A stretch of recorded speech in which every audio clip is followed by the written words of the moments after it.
Good morning to all of you. Welcome to my Arenas the YouTube channel.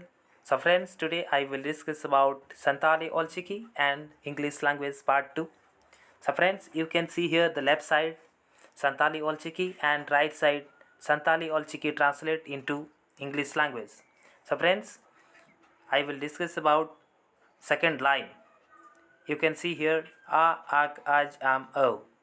A Ag Aj Am O, which is used in Santali language A, that is used in English language A, which is used in Santali language Ag, that is used in English language K, which is used in Santali language Aj, that is used in English language J, which is used in Santali language Am, that is used in English language M, which is used in Santali language Au, that is used in English language W.